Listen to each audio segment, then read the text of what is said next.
are truly nationalists and care for their country and for their country's position on the international scene, and care for the reputation of the countries, also at the same time care for the welfare of the animal, and care about the environment, and cares about the people who are involved in this industry, the sealers themselves, who I believe that they are the ones who are on the short end of the stick. They're receiving the least amount of benefit from this whole thing.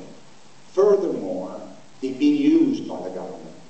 They've been used by the special interest in government in order to advance a cause that is losing, that have absolutely no basis for success.